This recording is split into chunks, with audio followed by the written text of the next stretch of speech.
All right, here we go. The medium on the Xbox Series X. We managed to secure the console and we started straight into the review works. Asked the community what we're going to work on, what would they like to see, and the medium was pretty much the very first one to be played on the Xbox Series X and recorded and reviewed, so I was super happy. All the notes written down just like we usually do. So the first thing that I'm going to do is basically go down the main structure of the breakdown. I've got the review template in front of me. So just to give you a little bit of information around the game itself, it's a 23 gig file for anyone, you know, because size matters in the game file industry, trust me. So you wouldn't have to really remove that much from your hard drive if you want to squeeze this game on. For how stunning and breathtaking the game looked, 23 gig, that's small. That's really small. I actually expected it to be a hell of a lot bigger than what it was. Developers behind the game, Blooper Team. It's a PEGI 18. It's available right now on Game Pass. I don't know if at the point that you guys are watching this review video on YouTube, whether it will still be a part of Game Pass. Maybe it's a permanent entry, but maybe it will be taken away. If you do want to buy the game at this current date, 19th of the 2nd, 2021, you're looking at £41.74 if you don't have the Game Pass subscription service. £41.74, or get it on Game Pass. Those are the two options that I'm going to chuck at you right now. So, the very first thing that I like to look at when I review any video game is the choice of music used. It is one of the most important parts of any game, in my honest opinion. I have played games where the soundtrack can pretty much make or break the game. It makes it as fantastic as it is, or it breaks the game because the music is so bad it's just not enjoyable, it doesn't flow, and it just doesn't work with the game itself. And I have to say, hands down, I found the music to this game absolutely 100% phenomenal. It fit the game throughout the entire beginning, medium, and end. The songs that we had playing in the game as well, they were full of emotion, and it just worked for me in every single sense.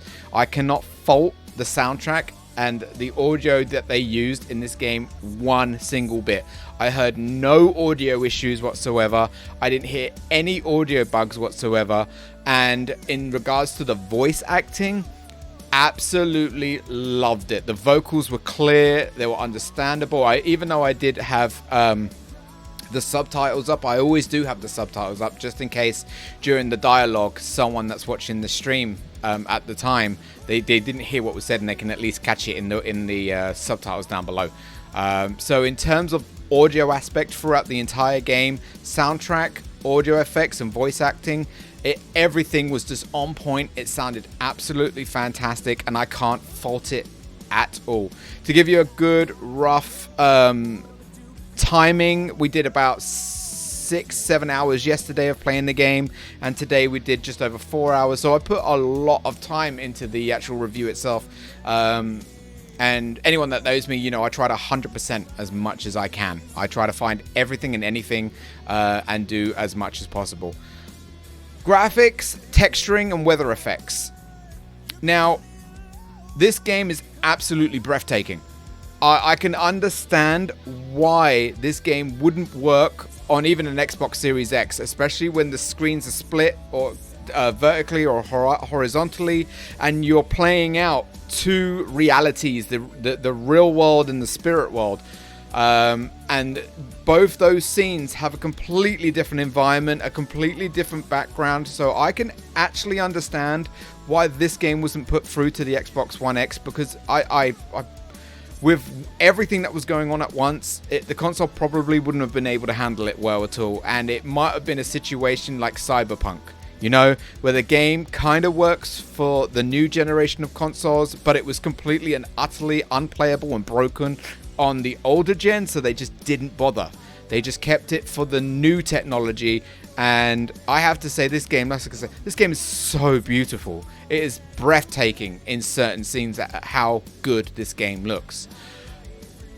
But we came across quite a few graphical flashes and glitches throughout the game itself. In one of the major areas by the swimming pool room, we had a lot of flickering of random colors, little like orb, colorful red blues, and it to me, I don't know if the game needs a bit more polishing on that. I don't know what was causing that issue.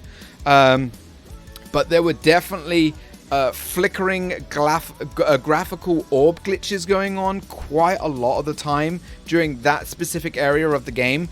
And then it stopped. It was fine. And then it came back in a different area of the game. So I'm guessing that they are going to have to do some polish work. I know the game's not been out for too long. It didn't break the game. It didn't cause any freezing. It didn't cause the game to crash or break. It just got really annoying seeing it because it started to appear in the textures on the face, on the side of the faces, and up here it started distorting the face a little bit, and it looked pretty horrendous at times. We were sitting there going, is this really a thing? Is this really this broken? So I'm hoping that they can just roll down a patch, they can tweak it and improve on that and try to remove that sort of a bug. Character model design and weather effects. There was certain areas of the game that were affected by Mother Nature. We did have rain, we had thunder and lightning, and I always wear my headset when I do my reviews. And if you guys were ever curious, because I think it's vital to wear a headset with new games so you get to experience it properly. I'm only wearing a 20-pound Air Force Recon headset. This thing is like my fourth year with this thing, and it's still going. Don't get me wrong, I would love an upgrade. Cough cough sponsorship, cough cough. I'd love an upgrade, just so I can experience the whole game inside my brain hole. It'd be great. But during the thunder and lightning, during the rain effects itself, the fire, the hell effect that they have, it looked phenomenal, and the weather effects, they looked absolutely great. They sounded realistic as well. Can't fault that at all, and I won't fault that. Glitches and bugs. We experienced not only the graphical bugs itself, but we actually hard-locked the game. And what I mean by that is we got our character in a situation where there was no way of getting out of the room.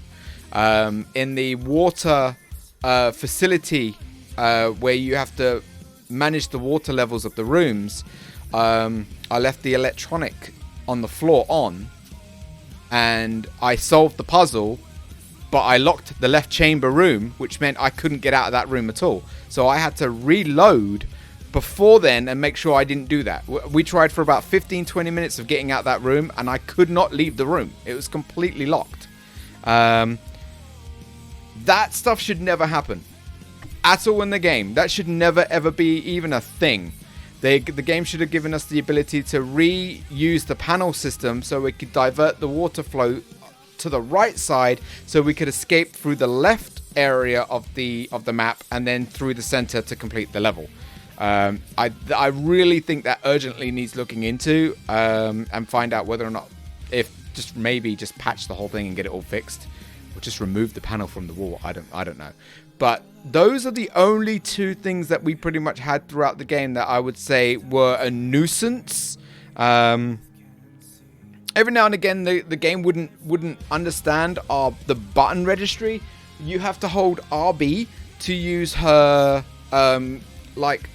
her defensive shield, and we'd press it when the game would tell us to press it, and it wouldn't pop, and she'd get killed. We actually died when we died during the time where we were attacked by the moths. That's when the game hardlocked itself. If that wouldn't have happened, we wouldn't have had that problem. But we did have the problem because we died because the character wouldn't defend herself, even though I had a full bar of power, and yeah, we died. Kind of sucked. Gameplay and mechanics. I loved The split screen, horizontal screen, I absolutely I love that a lot. I thought seeing my spirit form and seeing my human form in reality and in the spirit world at the same time and seeing all, I think that is an amazing feature. I honest to God don't know how much power it takes to run that sort of a feature, but I was impressed. I was impressed on a whole different scale. I thought it was absolutely fantastic with that mechanic. I thought maybe she could have been given more attacking powers. One of the characters that you get to play out throughout the game had a lot more power and a lot more abilities. She pretty much had the ability just to defend herself and do a sonic blast, to power up equipment, but she didn't really have a form of aggressively attacking demonic entities and stuff. That might have been a cool little thing. But with what they had, I loved it. I was just thinking in the back of my mind, wouldn't it be great if we got attacked by more evil spirit forms and she was there able to, to blast them in a Ghostbuster way? It might have been cool. I don't know. But the gameplay was fantastic. I really can't fault it. For what they gave us, I can't fault it. Replayability and game difficulty. Let me just quickly, I know this is a bit weird, but let me just quickly check the achievements that I managed to get in one playthrough, because that will I guess determine whether or not there is replayability. I got 35 out of 39 in one playthrough, and I thought I was quite thorough. I actually thought I was quite thorough. 35 out of 39, and that resulted in 840 game score over 1,000 in that game itself. Three of them are secrets, and I can only 3 of them are secrets. Look, secret. The only one that I know is this one here. But I do like that. That I got a high percentage on the achievement rate, around 85% achievements completely done. Just those 1, 2, 3, 4 left to do. So I guess there is replayability if you're an achievement hunter, but there wasn't any form of collectibles in this game, to be honest. I know a lot of the achievements are tied into picking up a lot of stuff, reading a lot of stuff, and examining, but there wasn't a collectible sort of thing to do within the game itself. Might have been nice to have it, might have not. I don't know. That I guess it depends on what you're looking for in a story game, if you like your collectibles or not. So in terms of replayability for me, I don't really need to jump on the game anytime soon just to go for those other achievements. I'm satisfied with it. So maybe I'll play it one more day down the line. At the moment, I'm satisfied, so it's on the back burner for now. Game difficulty. There is no way of setting game difficulty. It's just a story game. You play it. The game has its little hard moments itself, but I wouldn't say that the game is punishingly hard. I feel that the difficulty scaling goes up with the story itself, and you should really be able to get through a full playthrough without any problems. There are some sneaking, there are some stealth features within the game itself. I do like the little mechanic there in the hiding and the holding your breath thing, but it doesn't really overuse it. It doesn't get boring, I wouldn't say. It gets kind of annoying when he catches you and kills you, but that's a whole different thing. But game difficulty, I wouldn't say that this game overly does it. I wouldn't say that. Any game customizing and stats building, this game's not an RPG. There's no role play. There's no leveling up system like Demon's Souls, Dark Souls, and stuff like that. So all of that is completely irrelevant. Story, if applicable. You guys watch my reviews because you want a honest, unsugar-coated opinion without spoilers. I loved the story a lot. It had depth. It had emotion. It had... Oh God, it blew my mind. It absolutely blew my mind on a lot of the bits. I would say you need to bear with it because the game throws you in not knowing anything, and it's teaching you everything within the story as you go through it all. Trying to find all the collectibles is vital, because the more that you read and the more that you find, the more that the story, the more you absorb within the story itself. And you may get to a point where you're like, oh, I'm so totally confused, but the game will ease itself out for you and help you as well. It will guide you. It will almost hold your hand in some of the areas of the game. But if you want my honest opinion, I really felt that the game lacked cutscenes and could have done a better job educating the player about what's going on by giving them cutscenes to watch. There was only a few amount of cutscenes, not a lot at all. I think 2 or 3 cutscenes overall. The rest of it was all in game. And I don't mind a moment where I have to put the controller on my lap and just sit there and absorb and listen to the cutscene that's being played out. So if you want my honest opinion, I felt the game could have done more by putting more cutscenes into the game, and that way the player can absorb the storyline a little bit better and understand everything that's going on in case they're lost and they don't understand. That's just my opinion overall. You might have played this game first time, start to finish, understood everything 100% and walk away like, yep, I knew everything, that was great, wicked game, next game.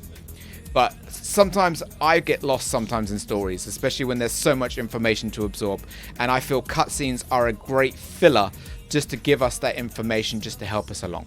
That's just my opinion. Online co-op modes, features and stability, all irrelevant. There is no online, there is no co-op, there's no features of online, and there's no network tech tests to do. Ignore, move on. Purchase price versus digital price and value of content. So, it is on Game Pass, like I said at the beginning of this review. It is playable for free, to download for free as a part of that subscription service, which is absolutely awesome. If you don't have that service and you want the game though, you need to pay around £42 for it. I did not find any physical versions of this game in the UK. I checked online, Shop2, Simply Games. I checked Game, couldn't see anything online. I think this is pretty much it's a game, a digital game only, and that's it. Now, if you're able to get a special edition, if you're able to get a collector's edition online, across the pond in America or something like that, awesome. That's completely up to you what you want to put into it. But from what I checked, I only found the digital game for the UK. No case edition, no book edition, no special edition. No, I couldn't see anything. Do I feel the game has value for content for £41.74, £42?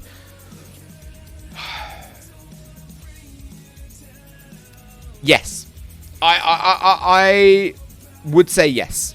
If this game was a £50 game, I'd be a little bit, maybe not.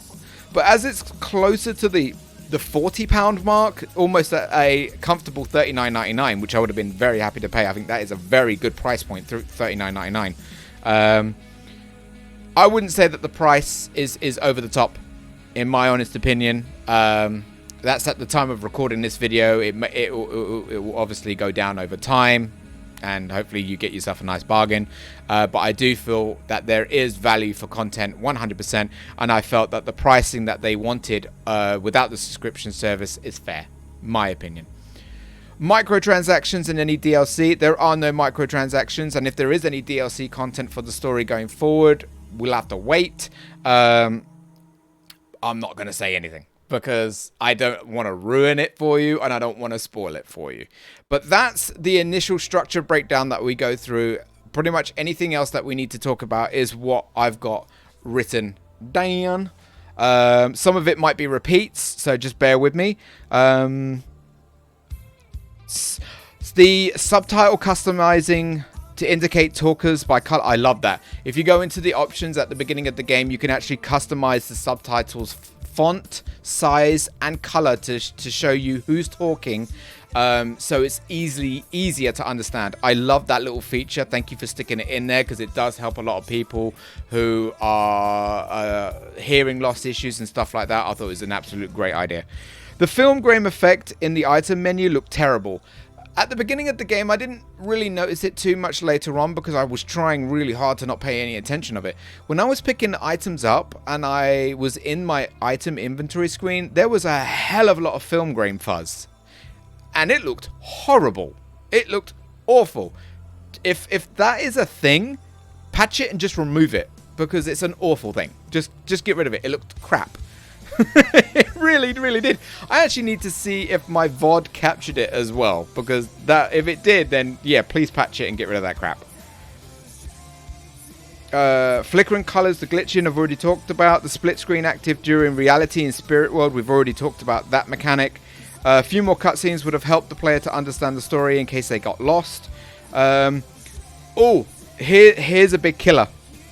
One of the achievements in the game popped and ruined and spoilt the game. During the game itself, we didn't know who a certain person was, and then the achievement popped and it told us who the person was. And I was like, no way did the game just spoil the game. And no way did the achievement that popped spoil the game.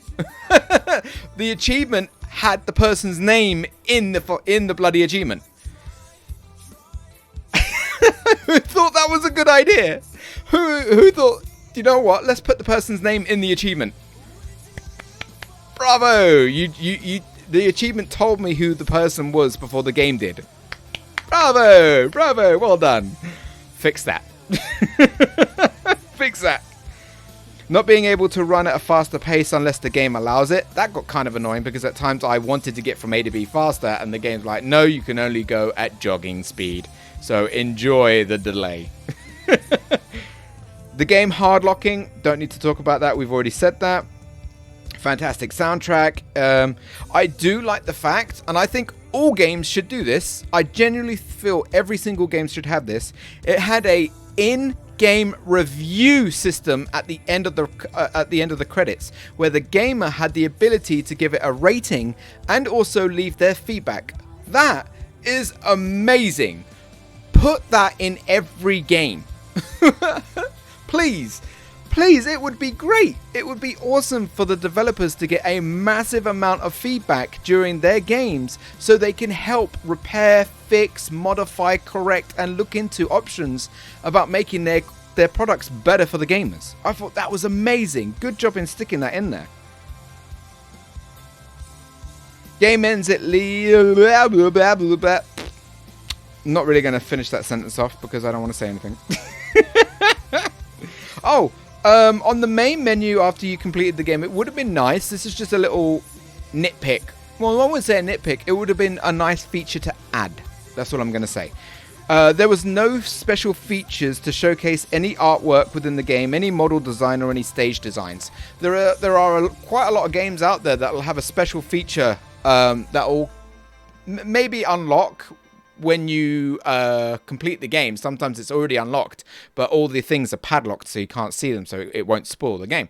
But it would have been nice to see some of the in-game art, some befores and after concepts, maybe having a look at the model design of the characters, spin them around, because there are a lot of amazing and talented artists out there that love drawing game content. They absolutely adore it.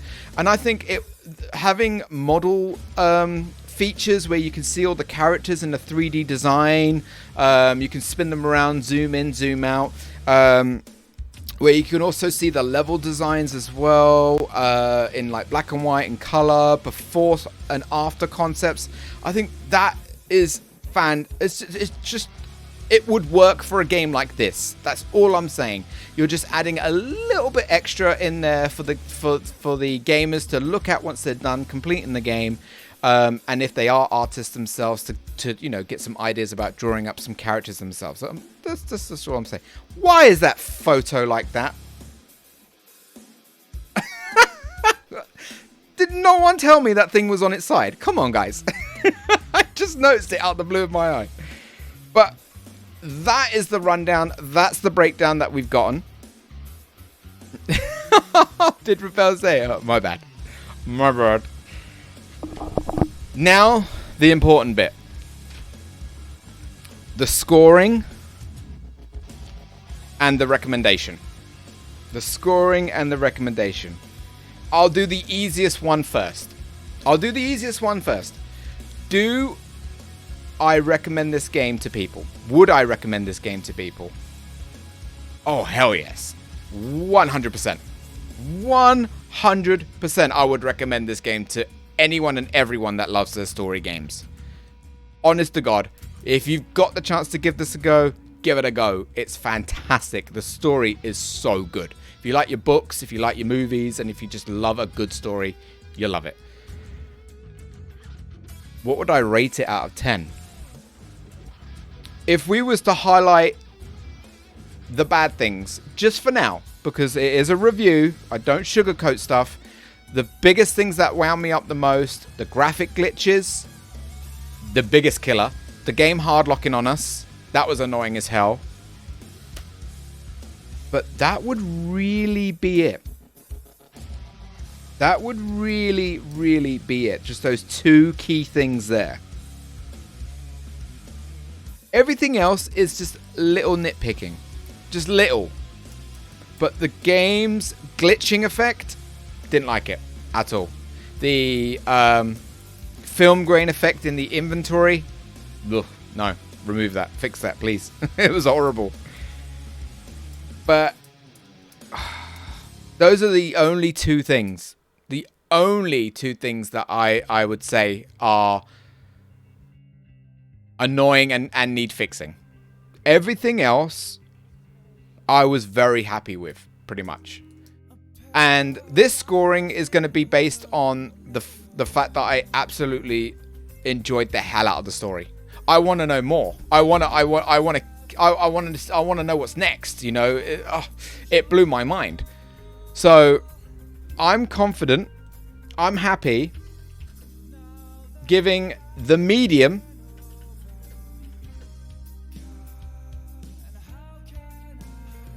I've written my score in chat and I'm going to hit the enter button. But what I want my community right here. You see these sexy faces right here? These amazing faces? What would you guys review this game? What would you guys score it? Nightmare Games coming in with an 8 out of 10. Unquiet Adam a 9. The Unraveler with an 8.5 out of 10. Repel with a 9. Valentine with a 7. Enforce Virus with an 8. Zedge with a 9.5. Trillabs with a 9. Black Rose with a 9. Fallout with an 8. Spider Winner with an 8. I'll be honest. If the game didn't hardlock, it would be a 9. I am happy giving the medium a well-deserved 8 out of 10. The hardlock instantly removed the point off. Instantly, because that should never happen. That should never, ever, ever happen. And the glitching in the graphics, that needs to be combed over and fixed and sorted. Other than that, everything else about the game was absolutely fantastic. I loved it. I absolutely loved it. I can't wait to see what the development team do next. I really can't. If they do a part 2, if they do a DLC, I can't wait to see what they do. Because I love story games. I love emotion. It was great. It was great. So I'm happy ending this review. The medium, 8 out of 10. Thank you guys.